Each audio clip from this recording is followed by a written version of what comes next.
School college खोलने को लेकर स्टूडेंट्स पेरेंट्स का असमंजस बरकरार।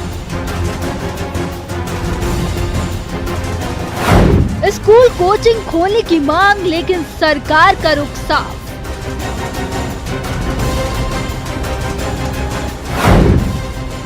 जनवरी तक बंद रहेंगे स्कूल कॉलेज।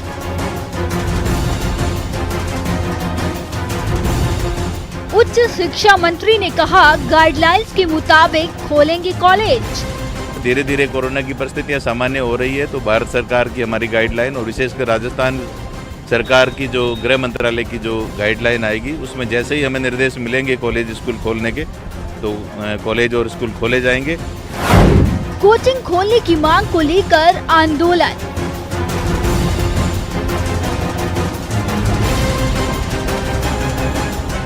कोचिंग संचालकों ने कहा अर्थव्यवस्था पटरी से उतरी, जल्द हो फैसला।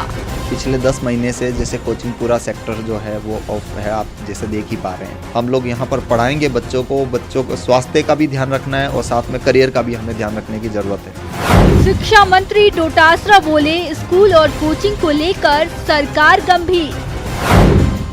प्रदेश में स्कूल कॉलेज और कोचिंगों में बंद पड़ी ऑफलाइन कक्षाएं।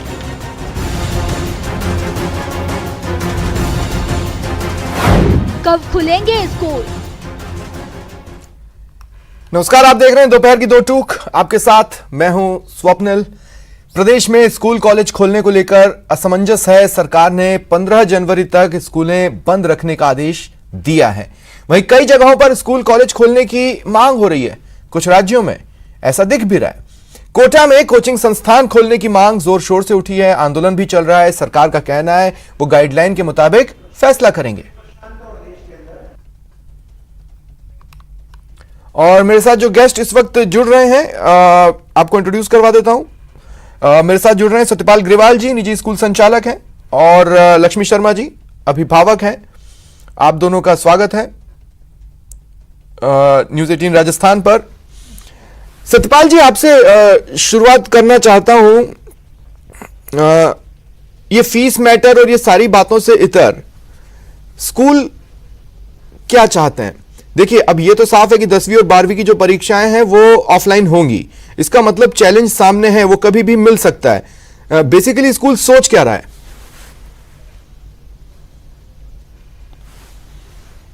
दरअसल शिक्षा जो है वो शिक्षक और शिक्षार्थी से मिलकर जो गाड़ी चलती है उस तरह से है। इसको ऑनलाइन क्लासेज ये चला रहे हैं, लेकिन आप देखेंगे कि लगभग 10 महीने हो चुके और 10 महीने से पूरे प्रदेश में ऑनलाइन क्लासेज नहीं लग पा रही हैं। ऑनलाइन क्लासेज बड़े शहरों में बच्चों को आप कह सकते हैं कि वो वहाँ पे पढ़ाई हो रही है, लेकिन ग्रामीण क्षेत्र में वो बच्चा पढ़ ही नहीं पा रहा। और सरकार बार बार ये कि गाइडलाइन, जबकि केंद्रीय गृह मंत्रालय ने जारी कर दिया कि स्टेट अपने हिसाब से डिसीजन ले सकते हैं, और लगभग 20 के करीब स्टेट्स ने इसको ओपन कर दिया। तो फिर इसको शुरू करना चाहिए, मतलब सभी क्लासेस के लिए, जितना मैं आपकी बात को समझ पा रहा हूं। विजय सोनी जी वाइस प्रेसिडेंट है एलएन के, वो भी मेरे साथ जुड़ रहे हैं। आपका भी स्वागत है विजय जी। मैं आगे आपके पास आऊंगा, लेकिन उससे पहले सत्यपाल जी मुझे एक बात बताइए। अगर सारी कक्षाएं खोल देते हैं, मान लीजिए नर्सरी से 12वीं तक, जिसमें से कुछ तो ऑलरेडी खुली हुई हैं भी, बच्चों के लिए कुछ फैसिलिटीज दी भी गई हैं, मैं ये पूछना चाहता हूं कि क्या 4th तक के बच्चे या 7th तक के बच्चे, उनको गाइडलाइन के हिसाब से चलाया जा सकता है? नहीं, ऐसा है कि 5th के ऑनवर्ड जो बच्चे हैं वो समझते हैं, और लगभग 10 महीने हो चुके उनको। पहले तो वो लगभग 2 महीने तो घरों में कैद रहे हैं, तो उनको सब पता है कि किस तरह से हमें रखना है। और आज वैसी स्थिति नहीं है, वो आराम से अपना आप कर सकते हैं, ऐसी कोई समस्या नहीं है। ठीक है। और हम ये भी नहीं कहते कि आप अभी स्टार्ट करें। लक्ष्मी जी, मैं अभिभावक क्या सोच रहे हैं, आपस में क्या बातचीत कर रहे हैं, ये मैं आपसे पूछना चाहता हूं। क्योंकि देखिए, असली में मैं उन लोगों में से हूं जो इस बात को मानता है कि किसी भी व्यक्ति का रियल मोटिवेशन उसका बच्चा होता है, और यहां उस मोटिवेशन वाले एलिमेंट को लेकर ही बातचीत हो रही है। जी सर मेरा ये है, अगर स्कूल ओपन भी होती है तो 9 से 12 तक की वो भी अभिभावकों की सहमति से स्कूल ओपन की जाए, क्योंकि 1 to 8 तक के बच्चे अभी इतने नहीं है समझदार कि वो अपने कोरोना काल में ध्यान रख सके। अभी भी आप देखते हो कि कोरोना का कंटिन्यूशन में खत्म नहीं हुई है और वो लगातार हो ही रहे हैं, उनके मरीज भी बढ़ते ही जा रहे हैं। तो इस बीच में बच्चे कैसे अपने ध्यान रखेंगे?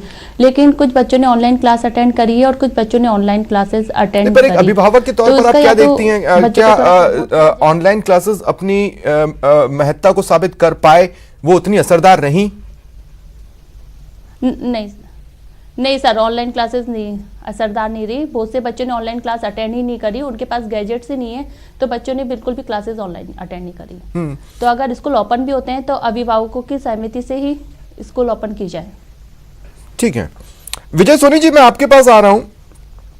आंदोलन भी चल रहा है कि कोचिंग को खोला जाए, लेकिन अगर मान लीजिए कोचिंग्स को खोलते हैं या ओपन करते हैं तो कितना बड़ा चैलेंज मानते हैं आप अपने खुद के लिए भी, और दूसरा यह है कि जवाबदेही न सिर्फ आपकी होगी, सरकार की भी होगी।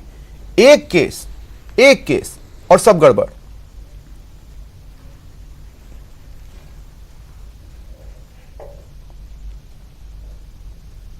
स्टार्ट अभी जो हो रखी है, हमने कर रखी है स्टार्ट अभी।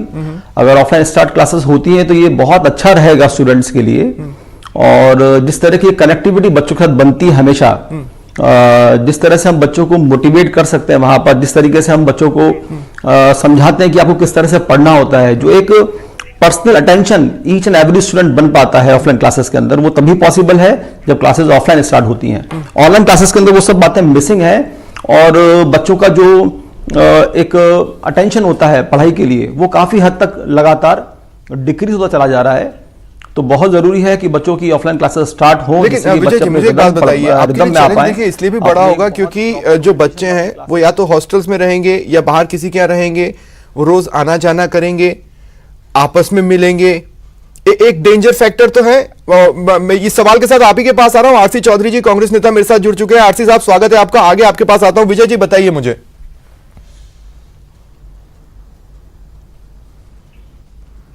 इस वक्त जो जितना भी सिनेरियो चल रहा है अपना कोविड-19 का पैंडेमिक इशू जो चल रहा है, ये सभी लोग बहुत अवेयर हैं। अभी हम देखते हैं यहाँ पर कि सब लोग में अवेयरनेस बहुत अच्छी है, स्पेशली जो स्टूडेंट्स हैं उनमें बहुत अच्छी अवेयरनेस है। और हम लोगों ने यहाँ पर पूरी व्यवस्थाएं बच्चों के लिए कर रखी हैं। ईच एंड एवरी क्लासरूम को हमने इस तरह से मैनेज कर लिया है कि अगर बच्चा क्लासरूम कोचिंग में आता है तो वहां पर बच्चों को कभी कोई प्रॉब्लम हो ही नहीं सकती वहां पर। मतलब कि 100% एश्योरेंस हम दे सकते हैं बच्चों को कि अगर वो ऑफलाइन क्लासेस स्टार्ट होती है। नहीं तो यहाँ पर जितने कोटा के अंदर जितने भी कोचिंग हॉस्टल्स वगैरह जितने भी हैं, उन सभी ने अपनी बहुत अच्छी प्रिपरेशन यहाँ पर कर रखी है। मतलब कि हर एक हॉस्टल के अंदर कंटेनमेंट जोन बना हुआ है, कभी कोई प्रॉब्लम आती है डॉक्टर्स की फैसिलिटीज वहां पर अवेलेबल करवा रखी है उन्होंने। ठीक है, तो एक बहुत अच्छा सीन यहाँ बन चुका है। जैसे गवर्नमेंट परमिशन देती है, जो भी गाइडलाइंस वो देगी उसको हम 100% यहाँ फॉलो करेंगे उसके बाद फिर। ठीक है आरसी साहब, सितंबर से सरकार ये फैसला लेने की कोशिश कर रही है कि स्कूल खोले या नहीं, और जैसे जैसे डिसीजन बढ़ा इसका मतलब है कि सरकार ने कुछ तो नोट किया, कुछ तो उनके अभिभावकों और टीचर्स और निजी स्कूल वालों से बातचीत हुई है। आज जब हम 2021 में एंटर कर चुके हैं, क्या डायलेमा है? सबंधी सबसे पहले तो मैं नए साल के अंदर न्यूज 18 की पूरी टीम को और आपके 10वां नववर्ष की बहुत बहुत शुभकामनाएं देता हूं कि जो 2020 के आपको भी आरसी साहब 2021 हम बुलंदियों के साथ में छुएंगे। लेकिन मैं एक छोटी सी शुरुआत करना चाहूंगा, उसको किसी राजनीतिक कंटेक्स्ट में ना लिया जाए। जब 24 मार्च को लॉकडाउन की घोषणा देश के प्रधानमंत्री ने की थी कि 21 दिन दीजिए, उससे कुछ दिन बाद ही रतन टाटा जी का एक वक्तव्य आया था और आप जैसे ही किसी पत्रकार ने उनसे पूछा था कि आप इस महामारी को लेकर 2020 के बारे में क्या कहना चाहिए। उनका उसमें जवाब था कि ये जो साल है वो जिंदगी का साल है, व्यापार का साल नहीं है। तो उनका मैं समझ नहीं पाया किस दिन की बात हो रही का साथ करें। निश्चित रूप से वो चुनौती निश्चित रूप से बयान रखी सरकार और तमाम जो दूसरे जो संस्थानों के जो अभी आपके चैनल के जो बोल रहे हैं उनको साथ बात देना चाहता हूँ कि वो प्यारे के रूप में बात कर रहे हैं। अभी आप एक नया स्ट्रेन जिसके अंदर डेथ है बहुत ज्यादा है और बहुत तेजी से स्प्रेड हुआ। और अभी राजस्थान के अंदर भी ब्रिटेन के कुछ नागरिक आए थे, उनके नागरिक के जो जो सैंपल्स हैं वो लेके पुणे की लैब में भेजे गए थे। निश्चित रूप से जब भी सोचते हैं, लेकिन मुझे ये लगता है कि जिंदगी से महत्वपूर्ण कोई चीज नहीं हो सकती और सरकार को सूझबूझ और दायित्व के साथ में, जिम्मेदारी के साथ में ये निर्णय उठाना चाहिए। और हम सब के लिए भी हमारे क्या इनिशियली ऐसा कुछ सोचा जा रहा है कि कम से कम 9, 10, 11, 12 के जो बच्चे हैं उसको ओपन फॉर ऑल किया जाए, बाकी बच्चों का रोका जाए, या किसी तरह का डायलेमा है ही नहीं, स्पष्ट है कि अभी स्कूल नहीं खोलना है? विभाग की जो पूरी जो एसओपीज बन के तैयार होकर आई, लेकिन नई एक चुनौती आ जाती है। ये जो नया स्ट्रेन था वो पहले नहीं था, उसके बाद जो उन्होंने जो तैयारी की वो बच्चों में सबसे ज्यादा प्रभावित कर रहा है। तो मुझे लगता है कि निश्चित रूप से एक जिम्मेदारी। तो कॉलेजेस का क्या? नहीं, देखिए कॉलेज के अंदर भी आपने देखा कि यूनिवर्सिटी के अंदर हो, चाहे दूसरे जो यूजीसी की जो गाइडलाइन हो, उसके अंदर तो दूसरे जो बच्चे थे उनको प्रमोट किया गया। जो फाइनली भी जो बच्चे थे वहां पे या फिर नहीं, लेकिन अगर कॉलेज स्टूडेंट्स रैलियां निकाल सकते हैं जैसा आज निकाले, तो क्या वो क्लासेस नहीं आ सकते हैं? देखिए, आपका बहुत अच्छा है। आपके चौथे जो लोकतंत्र का जो चौथा स्तंभ है, मुझे अपने आपके इस चैनल पे आपके डिबेट में ग्रो महसूस होता है। मैं सोचता हूँ कि आप तो एक आयन है ही है, लेकिन देश के संसद का शीतकालीन जो सत्र है वो आउट हो जाए, तमाम मुद्दों पे चर्चा हो जाए, तो मुझे लगता है इससे ज्यादा बेहतर और क्या बात हो सकती है। ठीक है, तो निश्चित रूप से पूरे देश के अंदर एक महत्वपूर्ण मैसेज के तौर पर जाए और एक साथ चर्चा हो जाए, पूरे देश की नुमाइंदगी वहां के अंदर बैठे और संसद का सत्र आउट हो, तो सब चीजें हो सकती है। ठीक है। सत्यपाल जी, क्या ऐसा है कि जो आप लोग चाहते हैं उसका कोई कॉमर्शियल एंगल है? और मैं लिटरली आपकी जो भी मंशा है उस पर सवाल उठा रहा हूं। नहीं स्वप्निल जी, कोई कॉमर्शियल एंगल नहीं है। सिर्फ इतना है कि बच्चे को जब फर्स्ट क्लास में जब एडमिशन लेता है तो वो 12 साल तक एक स्कूल में रहता है। टीचर्स का, स्कूल मैनेजमेंट का उस बच्चे से पर्सनल अटैचमेंट रहता है। हमें ये पता है कि आगे आने वाले दिनों में उसकी क्या स्थिति होने वाली है। सरकार ने तो एक ऑर्डर निकाल दिया कि इसकी 40% सिलेबस कम कर दिया किया जाता है, 30% कम किया जाता है, लेकिन उसका इंपैक्ट जब नेक्स्ट क्लास में जाएगा उस पर असर पड़ेगा। इसलिए बहुत जरूरी है कि इनको खोलना चाहिए। जब मंदिर खोल दिए इन्होंने, बाजार खोल दिए, रैलियां हो रही हैं, तो फिर अंतर है में ऐसा, देखिए अंतर है। मैं बताता हूं, सत्यपाल जी मेरी बात को ध्यान से सुनिएगा। जो भी बंदा मंदिर जा रहा है या जो भी बंदा मॉल जा रहा है, वो बंदा अपनी गाड़ी से जा रहा है या कैब से जा रहा है या पैदल चलकर जा रहा है। बच्चे स्कूल बसेस में, ऑटोज में, रिक्शा में भर भर के जाते हैं। इतनी तस्वीरें आती हैं कि किस तरह ठूस ठूस कर भरा गया है। मैं ये कह रहा हूं कि अगर आप कोई चैलेंज लेना चाहते हैं तो क्या उसके हर पॉइंट को आप सोच चुके हैं? बिल्कुल उसके पॉइंट को सोच चुके हैं। हाँ। उसमें गाइडलाइन बनाई जा सकती है कि एक बस में मान लो 40 की कैपेसिटी है, तो उसमें 20 स्टूडेंट्स उसमें, फिर आप दूसरे बस के भाड़े के नाम पर फीस नहीं बढ़ाएंगे। क्लासेस में अल्टरनेट डेज पे घूम फिर के चीजें उसी पे आ जाएंगी। नहीं, ये कमर्शियल मॉडल तो नहीं है। लेकिन लक्ष्मी जी, मैं आपके पास आ रहा हूं, मुझे एक बात बताइए सर। लक्ष्मी जी, मेरी बात सुनिए। मैं ये कह रहा हूं कि बीइंग अ पेरेंट, मैं भी ऑफिस के लिए निकलता हूं और वापस घर जाता हूं, तो अपने बच्चे को तो मैं भी खतरे में डाल रहा हूं। और मेरे ख्याल से अभिभावक भी अपनी रोजी रोटी के लिए बाहर तो निकल रहे हैं। जी सर, बाहर निकल रहे हैं। हाँ? लेकिन हम लोग कोरोना के गाइडलाइन को फॉलो कर रहे हैं। बच्चे तो फॉलो नहीं कर क्यों लगता है स्कूलों पर मिसट्रस्ट क्यों कि वो गाइडलाइन फॉलो नहीं करेंगे? सर बिल्कुल भी गाइडलाइन फॉलो नहीं करेंगे, क्योंकि आप जानते हो बच्चों का एक, कितना भी बच्चा बड़ा हो जाए लेकिन वो एक इनोसेंट बिहेवियर रहते हैं। जब कॉलेज के स्टूडेंट्स को आप प्रमोट करते हो, बच्चों के बारे में आप नहीं सोचते। अगर हम चाहे तो बच्चों को भी प्रमोट कर सकते हैं, 10th 12th का हम एग्जाम करवा सकते हैं। और जो और स्टूडेंट है, अगर हम लोग नेक्स्ट क्लास में बच्चों को प्रमोट करते हैं तो जो लास्ट ईयर का कोर्स है, लेकिन जैसे मैं महसूस कर रहा हूँ, देखिए जैसे कोई खिलाड़ी होता है ना, वो कुछ दिन नहीं खेलता है तो एक रस्ट आ जाता है। जी सर। जैसे रेसलर्स उसे रिंग रस्ट कहते हैं, जी सर। या फिर जो स्पोर्ट्स पर्सन है वो ये कहते हैं कि हम 2 दिन नहीं खेले तो 4 दिन पीछे चले गए। क्या बच्चों पे वो रस्ट नहीं आया होगा? आज आप उनसे 4-4 पन्ने लिखवा पाएंगे तो उनके हाथ दुखेंगे। सर हम लोग अब सर हम लोग बच्चों को ज्यादा प्रैक्टिस तो नहीं, पर कंटिन्यूशन में हम लोग उनको स्टडी तो करवा रहे हैं ना घर पे। हर पेरेंट्स अपने अपने बच्चों को स्टडी कंप्लीट करवा रहे हैं। लेकिन मेरा तो फिर भी ये था कि हम लोग प्रमोट कर दे, 10th 12th के एग्जाम्स कर दे, और अगर कॉलेज के स्टूडेंट्स को प्रमोट कर सकते हैं तो हम छोटे बच्चों को क्यों नहीं प्रमोट कर सकते। और अगर आप चाहे तो मई जून की जो वैकेशंस आती है वो हम लोग कम कर दे, और जो आपको लास्ट ईयर का कोर्स लग रहा है कि हम लोग बेसिकली वो है तो हम इंक्लूड कर दे। 2 महीने में हम वो कोर्स कंप्लीट करवा सकते हैं। आप जनवरी के लास्ट वीक में अगर स्कूल ओपन करते हो, मार्च के फर्स्ट वीक में बच्चों के फाइनल एग्जाम होते हैं, तो सर बच्चा कैसे यहाँ पर मैं बताना चाहता हूँ कि राघव प्रकाश जी कॉलेज संचालक हैं, वो भी मेरे साथ जुड़ रहे हैं। राघव जी स्वागत है आपका न्यूज 18 राजस्थान पर। राघव जी, बच्चे कह रहे हैं कॉलेजेस खुलना चाहिए, जो कॉलेज में पढ़ने वाले छात्र हैं, लेकिन हमने कई बार देखा है कि वो किस तरह से राउडी हो जाते हैं, किस तरह से नियमों का उल्लंघन करने लगते हैं, कॉलेज के गेट से लाइब्रेरी तक। तो क्या हम न्यू चैलेंजेस के लिए तैयार हैं? और अब तो कोरोना का नया स्ट्रेन भी है।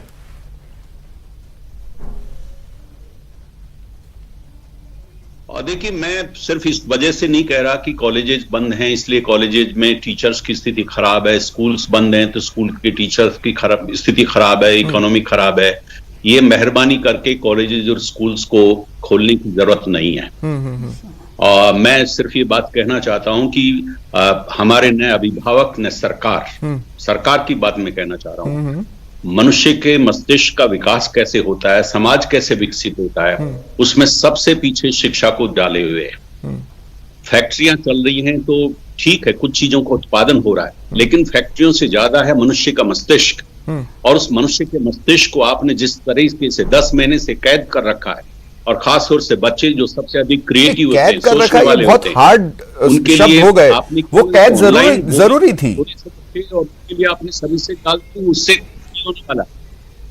इसलिए अगर आप बच्चों को क्रिएटिव बनाना चाहते हैं, उनको आगे विकसित होना चाहते हैं, तो उन पर रहम कीजिए और उनको एक सिस्टम के द्वारा जो एक बात बताइए, सिस्टम तैयार, जब हम ये कहते हैं कि जान है तो जहान है, राघव जी मुझे इस बात का जवाब दीजिएगा, जब हम ये कहते हैं कि जान है तो जहान है, तो इसके साथ एक जिम्मेदारी भी जुड़ी होती है ना। मैं आपसे सिर्फ इतना कहना चाहता हूं कि अगर मान लीजिए बच्चा कॉलेज आना चालू कर दे, तब हमारे पास ये ऑप्शन है ना कि 1 साल 2 साल के बाद हम उसको काउंसलिंग दे सकते हैं, हम उसे साइकोलॉजिस्ट के पास ले जा सकते हैं, उसको रीशेप कर सकते हैं अगर उसमें चेंजेस आए हैं तो।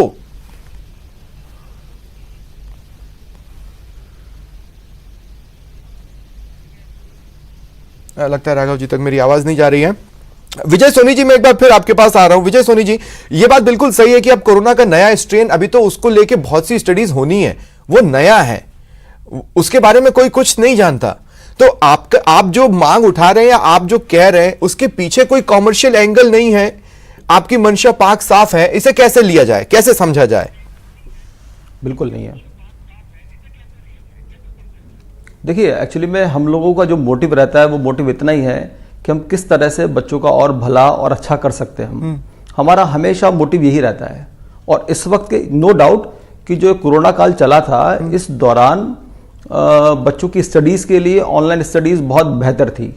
लेकिन फिलहाल अब स्थितियां ऐसी हो चुकी हैं राजस्थान के अंदर कि हम रोज अखबार में पढ़ रहे हैं कि नंबर ऑफ कोरोना केसेस बहुत कम हो गए, नॉमिनल केसेस यहां पर आ चुके हैं अपन अब। नहीं, लेकिन कोरोना का नया स्ट्रेन आ गया ना। जहां पर देखिए, आप लोग जो है, आप लोगों की सबसे ज्यादा अच्छी बात क्या है, मैं ये बताता हूं कि आप लोगों को डिसिप्लिन और स्टूडेंट्स मिलते हैं। आप लोगों को लेकर अभी तक भी, विजय जी मेरी बात तो सुनिए, मैं ये कह रहा हूं कि आप लोगों को वेल डिसिप्लिन्ड स्टूडेंट्स मिलते हैं। एक सिंगल केस ऐसा नहीं है जिसकी वजह से वहां किसी स्टूडेंट की कोई अहित हुआ हो।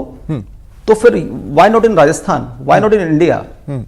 एजुकेशन एक चीज ऐसी है जो कि हमें रेगुलरली वहां पर उसको एक देश के तरक्की के लिए हमें लगातार उस पर अटेंशन देते रहना चाहिए। हर एक पॉसिबिलिटीज जो हो सकती हैं बच्चों के लिए, स्टूडेंट्स के लिए, वो हमें लगातार करते रहना चाहिए।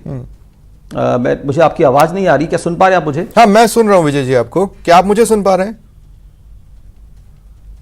हेलो, मेरा उनसे संपर्क कट गया, आपसे दोबारा मैं कनेक्ट होने की कोशिश करूंगा। आरसी साहब, एक बार फिर मैं आपके पास आ रहा हूं। और आरसी साहब देखिए, एक बार की जब दिमाग में ये सेट हुआ है कि कोरोना के साथ रहना सीखना होगा, हालांकि उसे सेट होने में काफी समय लगा। देखिए, किससे छुपा है, आप भी जानते हैं ऑनलाइन क्लासेस की सच में स्थिति क्या है, वो कितना डिलीवर कर पाएंगे आप भी जानते हैं आरसी साहब, मैं भी जानता हूं। इसके अलावा जितने भी प्रयास हुए, असलियत में उनकी स्थिति क्या है वो आप भी जानते हैं, मैं भी जानता हूं। मैं ये कह रहा हूं कि अब कोई नया इनोवेशन या स्टैंड का वक्त आया है। हम ये कर सकते हैं कि एक हफ्ते ये बच्चे आएंगे, एक हफ्ते बाकी के बच्चे आएंगे, जैसे दिल्ली में वो ऑड इवन वाला फॉर्मूला था उस टाइप का, लेकिन हमें कोई तो फॉर्मूला बनाना होगा। हम कब तक डिले करेंगे? संबंधित निश्चित रूप से आगे बढ़ना है। आज जनता की जो बात आवाज को उठा रहे हैं उससे बहुत ही मतलब जिम्मेदार चैनल की इस बात बात करें।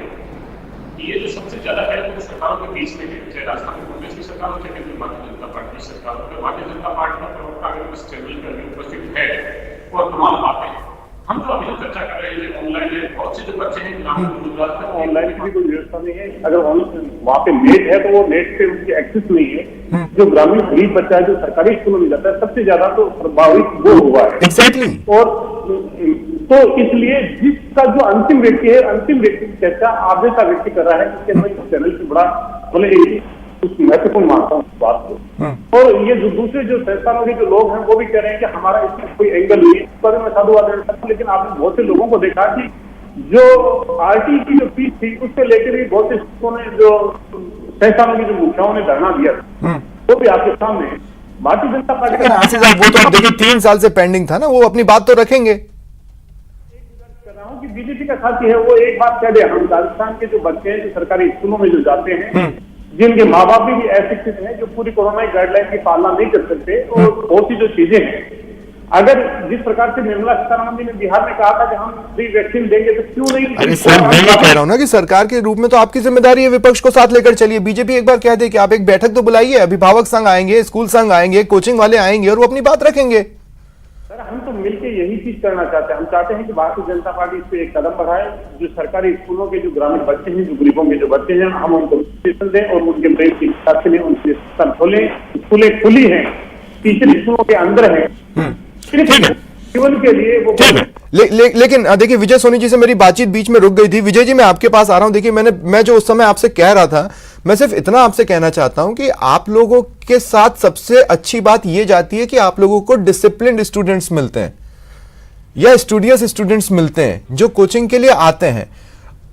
यहां तक तो मैं सहमत हूं कि वो जागरूक भी होंगे और वो अपनी तरफ से प्रिकॉशंस भी रखेंगे, लेकिन इन टोटैलिटी क्या आप नहीं चाहेंगे कि जैसे आप अपना हिस्सा निभा रहे हैं वैसे स्कूल कॉलेज भी अपना हिस्सा निभाएं, जैसा कि अमूमन आम सालों में होता रहा है? बिल्कुल बिल्कुल ऐसा ही होना चाहिए। जिस तरह से एक एलन कैरी इंस्टीट्यूट अपनी हर वक्त एक जिम्मेदारी समझते हुए बच्चों को लेकर आगे बढ़ता है, वैसे ही हर एक कॉलेज को, हर एक स्कूल को अपनी जिम्मेदारी, स्वयं की जिम्मेदारी समझनी चाहिए और बच्चों को साथ में लेकर चलते हुए आगे बढ़ना चाहिए अपने को।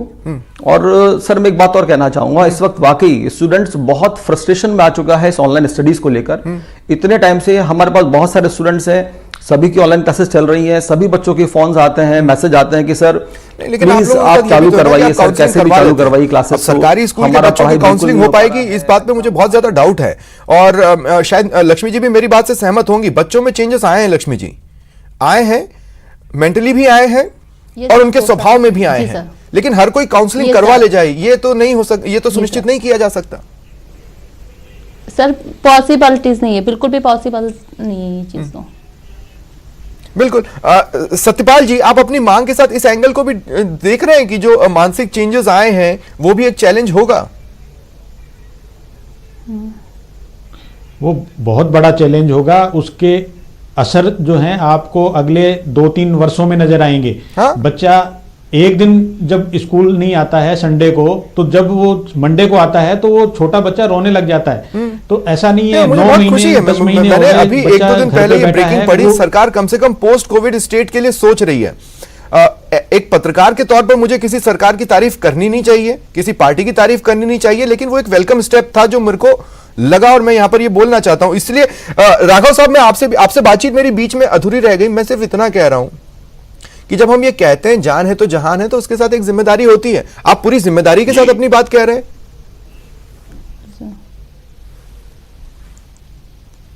आप पूरी जिम्मेदारी के साथ इसलिए ये बात कह रहा हूं सोसाइटी में कोई भी जो फंक्शन है वो एक लर्निंग का पॉइंट होता है। कोरोना के साथ इंस्टीट्यूशंस कैसे जिए, बच्चा कैसे जिए, अभिभावक कैसे जिए, ये लर्निंग हमको देनी चाहिए थी और वो हमने नहीं दी। हमको थोड़े थोड़े बच्चों के साथ एक दिन आप सप्ताह में 3 दिन बुलाइए और उन बच्चों को गाइड कीजिए। ये एक चीज हो सकती है।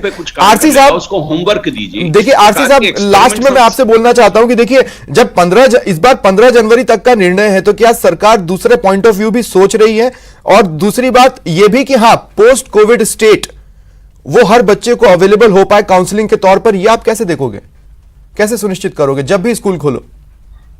सरपंच जी, निश्चित रूप से हम तो ये सोचना चाहते हैं, हम तो ये तैयारी के साथ में देना चाहते हैं कि उसको स्वास्थ्य के प्रति आश्वस्त कर पाए, उसके जीवन के प्रति हमें सुरक्षा का भाव तय हो जाए कि शिक्षा से हमारे बच्चे के स्वास्थ्य में कोई फर्क नहीं पड़ेगा, कोई इस महामारी की चपेट में नहीं आ पाएगा। हम उसको वैक्सीनेटेड कर दें, हम उसकी ऐसी व्यवस्था करें, तमाम सब चीजें। स्कूलें खुली हुई है। राघव जी जो बात कर रहे हैं, राघव जी की संस्थान की जो यहाँ पे चर्चा कर रहे हैं एलन, जब 50,000 बच्चे कोटा की सड़कों में निकलते हैं तो कोटा पूरा एलन में हो सकता है।